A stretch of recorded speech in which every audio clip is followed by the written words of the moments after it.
Here we are. It's one of those rare ones. It's a Victory Monday, right? Yay, yay, yay, yeah. For everybody. Yay! The Giants finally beat the Philadelphia Eagles. You get a W. The New York Jets finally beat the New England Patriots. And you get a W. And I admit, it took about 11 minutes after the game ended for me to get off my high and say, oh, great, who the hell cares? What I found confusing, and we'll get to the Giants, we'll get to the Jets, we'll go around the league. Joe Bedingle will join us at 4 o'clock. What I found very confusing over the last, let's say, 18 hours are the three different messages we're getting about the New York Jets. And I find myself agreeing with one of the messages strongly, and the other two I'm confused by. We'll start with the confusion. Number one, Robert Saleh. Robert Saleh's press conference yesterday after that win was almost like a victory lap. We finally beat the Patriots. We beat a bunch of playoff teams. We beat the Eagles. The franchise had never beaten the Eagles. We did so many great things. And I'm thinking to myself, really? So many great things? There's a lot of Jet fans who look at 2023 as one of the most unfulfilling seasons in the history of this franchise, and yet the head coach's attitude after the win was, yay, we accomplished a lot. Well, when things go as bad as they did for the New York Jets, really from the very beginning of the regular season, any win you have to celebrate. And so I think what Robert Saleh is doing is trying to take the obvious negativity and cover it up with all the positive things that happened. Now, there wasn't a ton of positive things, but they did win 3 of their last 5. Yes. Right? They did beat a playoff team. Yes. Who in the Philadelphia Eagles. Yes. They did win 7 games again, so it's really kind of staying status quo from last season, but they did it in a less defeating way, because last year when they lose 6 in a row, it's just kind of like, oh, this is gross going into the offseason. You won 3 of your last 5. Yeah, great. Right? You got some pretty good talent on both sides of the football. They also lost 7 out of the last 10. Depends on when you want to analyze it. You finally, and this is really the big one for me as a non-Jet fan who has to sit next to Jet fans all the damn time. You beat the Patriots in a driving crappy snowstorm up in New England. You celebrate the wins when you can. You celebrate the positivity, and you know why he can do that? Because he's coming back next year. He is. Right? If there was still a question mark hanging over his head, it wouldn't feel as jovial. So message number one was, we won, let's be happy. Here's message number 2, and it comes from Garrett Wilson. And I think Garrett Wilson represents us. I think Garrett Wilson did a great job, and he wasn't trying to represent me or you or anybody listening. He was just being honest. Here's what Garrett Wilson took from 2023. I mean, what happened this season can't happen again, is how I feel about it. And I don't, I can't say that.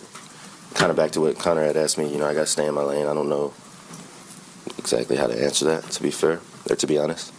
But it's got to be better. We've got to make adjustments in the game. We've got to do things to counter what we're getting and be able to put points on the board. Because we the 2 years I've been here, and I mean honestly, and all my it's been tough. It's been tough going, and football hasn't been this hard as far as offense. And when I watch it, on the sideline, it don't look that hard for the other team. So we got to figure out something to get it rolling, no matter who's slinging it, man. And I know that Aaron will be an offense in itself, because that's just what he brings to the table. He's special, man, and I think I pray, and I just pray that everyone in the world gets to see that next year. That was what we all think. It doesn't matter who's slinging it. This needs to be better. He took shots at everybody, but they were fair. And that, by the way, even after a win against New England, which I wanted, that's how most Jet fans feel about this season. Anger, disgust, and a feeling of we need to be better. It's the worst year of my life, dog. That's Garrett Wilson. And by the way, Garrett, I'm a little bit older than you now because I'm 40. I've experienced more Jet seasons than you. Guess what? I agree with you. That's the worst season of my life, too. So Garrett Wilson took an approach far different than the approach of Robert Saleh. And now we have the third approach. And I have to admit, as someone that has studied Aaron Rodgers for a year straight. The Aaron Rodgerologist? That's right. I have a PhD in Rodgersology. Aaron Rodgers said something today that I have to admit I'm confused by. I have no effing idea what he's talking about. Here's Aaron Rodgers on the things that need to change for next year. When you step in the building, there's intentionality with everything that you do. And it's not a half the time thing. It's not a sometimes thing. It's not a most of the time thing. It's an every time thing. If you want to be a winning organization and to put yourself in position to win championships and be competitive, everything that you do matters. And the bull that has nothing to do with winning needs to get out of the building. Okay, sounds great in theory, but what the hell is he talking about? What is he talking about, Teak? Well, I mean, the only thing that I can think of is the negativity around the quarterback, and that was really Zach, not necessarily him. The injuries, I don't think can be anybody's fault. That just happens. Ineffectiveness of draft picks, that's just a miss. That's just missing. Is that what he means, though? I don't think so.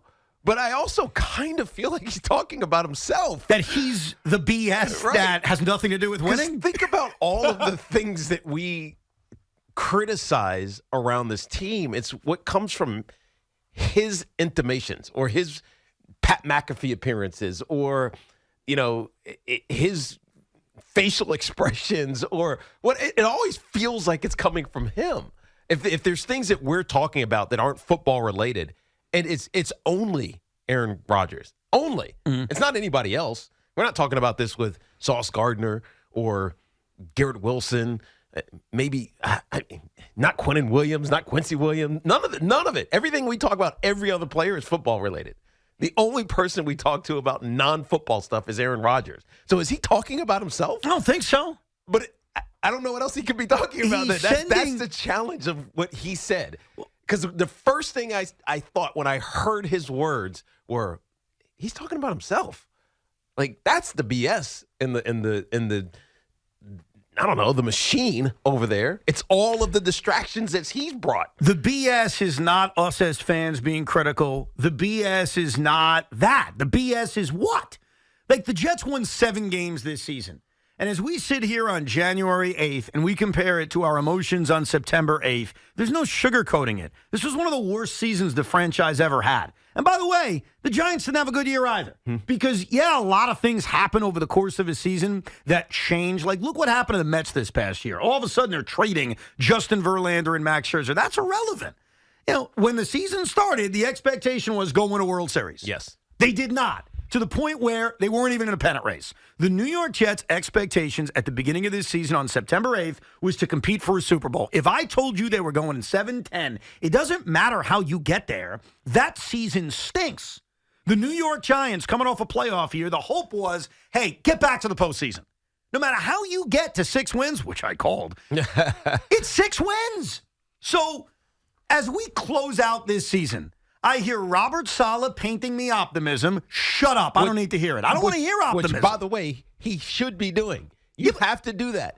As a head coach going into a new year from now, 2024's football season, you can't just spew negativity. No, you're wrong. We suck at this. We suck at this. We suck at this. We suck at this. We suck at this.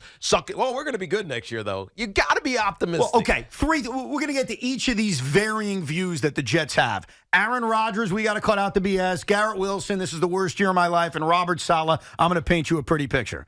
Here's why you're wrong about Robert Saleh. He doesn't have to say we all suck, but he needs to be honest about what this season was. This season was a failure. Okay? Say it. But the last 5 games. Oh, stop with the last 5. They won 3 of their 5 games. What the hell games. is the last and 5 they games did it mean? without a quarterback of any kind of competency. They did it with things falling apart around them. They did it with half the world, the Jet world, calling for his head and everybody else's head associated with the organization, including the general manager and the owner.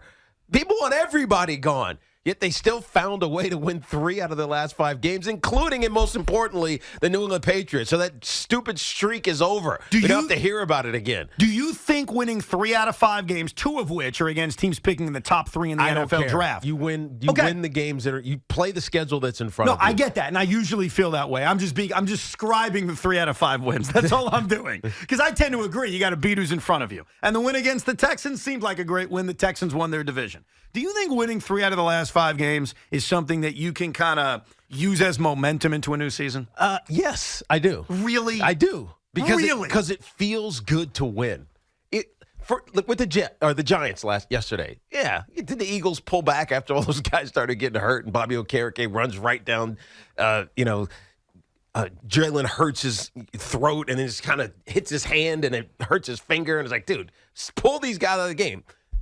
I loved the victory. And you heard it in Dave's voice after the game. I love the victory too, but you think that means anything for next year? Yes, because you fight and you fight and you fight. The only way to create culture is to win. It's the only way. You are not going to find a losing team, a team that wins 2 games. You're not going to go down to Carolina and say, they have a good culture. They got a crap culture. And that's why they won 2 games out of 17, right? You're not going to find good culture, lasting culture on a losing team. So winning is the most important thing. And I don't care what it looks like. I don't care how many you have. But when you finish strong, and not like strong in the sense that, they don't have to do much in the next offseason, but they finished this year strong. They lost 7 out of 10. Be optimistic. You're phrasing they won 3 out of 5. I'm saying they lost 7 out of 10. When it mattered, which is true, down the stretch, they won the games. When it mattered, right. when they were eliminated. Right. Well, they beat Houston. Houston won their division. But Tiki, Robert Saleh telling me on Sunday night, hey, we did this against the Eagles. We did that against the Patriots. Like listing his resume as if 7-10 wasn't what 7-10 was. Garrett Wilson's right. It was the worst season of his life. And for many Jet fans, it was the worst season of our life. So don't tell me it's sunny outside when there's a rainstorm. Let me flip to Garrett Wilson for a second. Garrett Wilson went to Ohio State. Other than not being able to beat Michigan over the last 3 years, Ohio State has been nothing but successful. Ryan Day, for a couple of years, was the greatest coach in college football. That's what Garrett Wilson came from. He was playing with guys that were set to be elite stars. Chris Olave and him are the top 2 receivers from that class, right? So he played with a ton of great players at Ohio State. So you come to the National Football League, your rookie of the year a year ago. So obviously, even though despite being 7-10, it felt good. This year, your quarterback gets hurt in week 1. Of course, it's going to be a terrible year. It's the worst year of my life, though. There's no talent around him on offensively. You know what, though? He was frustrated by the offense. I mean, he's basically calling out Nate Hackett without saying Nate Hackett's name. Yeah, he was calling a lot of people out. No, but he was saying he was calling out the coordinator. Yeah. And it was obvious. Is there a problem with that? No, but you're in your second year, kid. There are a lot of up and downs in the National Football League. There are going to be a lot of seasons where you guys just suck for no reason. There could be some great seasons, but the NFL isn't guaranteed. Like, you're not. We're supposed to be great. We're going to be great. It doesn't work like that. You got to go do it. Yeah, but you don't agree with what he said? That things need to be better and things should have been better? Obviously. I mean, that's the most obvious thing anybody could have said. The coach isn't saying it, though. The coach is being the optimist. The coach is being the 30,000-foot leader. I understand what Coach Saleh is trying to do. He's trying to create the winning mindset. And you don't do that by talking about the negativity. You don't do it by talking about every little thing that, Mekhi Becton sucked this year, and we've probably got to move on from him. Zach Wilson was a terrible backup. Yep, that's totally on me because I didn't pull him right. Like, you don't talk about those things. You talk about the positive because it prepares you and starts to relay a foundation for the year to come. I get it. I get it on both sides. I get where Garrett Wilson's coming from. I get where Robert Saleh's coming from. The only one I don't understand is Aaron Rodgers. Well, that we can agree on. The one thing we can agree on is I'm more in Garrett Wilson's camp of being disgusted. And I admit, sitting there yesterday, I was rooting for my team to win. I said that on Friday, and I wanted to win. I don't care if it was a bad snowstorm. I don't care how bad Bailey Zappi is. I don't care if the entire broadcast was a tribute to Bill Belichick. I wanted to beat that team. And it took me about 11 minutes after the game was over to basically remind myself that, yeah, I'm glad we won. It meant nothing. Like, really, it took 11 minutes. I have to be honest with you. It has nothing to do with draft picks. It has nothing to do with tanking. I want you to know that. It has to do with, okay, now what? Because I think our feeling as a sports fan is, yay, we won, now what? And the now what is a long, dreary offseason. That's the now what. The now what is great. We won this team. 7-10, 6-11. I can't say Tweedledee or Tweedledum. Ronde or Tiki. Whatever. And the first voice I hear is a guy telling me, I'm going to urinate on you and tell you it's raining. Well, we did this against the Eagles, and we did this against the Patriots. This was the worst season in the history of the New York Jets. Only based on the expectation. Well, that's a big part of it. But you knew that was gone from the jump. I think half the problem with the Jet fan is that you didn't reassess your expectation immediately. As soon as Aaron Rodgers got hurt, you should have known. I mean, I'm not going to co-sign what Sean said after week 1, which is you should tank now, right? I'm not going to co-sign that. But the reassessment of the expectation needed to happen, and it didn't for a lot of people. And you still thought, oh, well, our defense is great. We're going to be amazing. We just need Zach not to screw it up, right? That wasn't enough to win. Like the hope that it could work just wasn't. You needed to reassess, and a lot of people didn't. No. And so the disappointment continued, despite the fact that it was likely over that expectation from week 1. That's how I view the Jets. Even season. with the reassessment of Aaron being hurt, my expectations were they should be better than 7-10. I said that on September 12th, and they weren't. And so Robert Saleh can give me all the accomplishments of 2023. Here's what 2023 will be remembered as for the Jet fan 10, 20, 30 years from now, as a crappy season, as a disappointing season. Now, we hope it's a year that leads to something special in 2024, and that's a part of the story, but that's a part of the story we're not going to know about for a year. So Robert Saleh's wrong for giving me optimism. Garrett Wilson's right for saying this is the worst year ever. Aaron Rodgers is just confusing me. Because as much as I've studied what this man thinks and says, he's talking about cutting out the BS. And I hate to admit I agree with you. And I agree with Sean because I already know his opinion before he opens his mouth. Which is, hey, what'd you think of what Aaron Rodgers said when he said we got to cut down on the BS? What do you think he meant?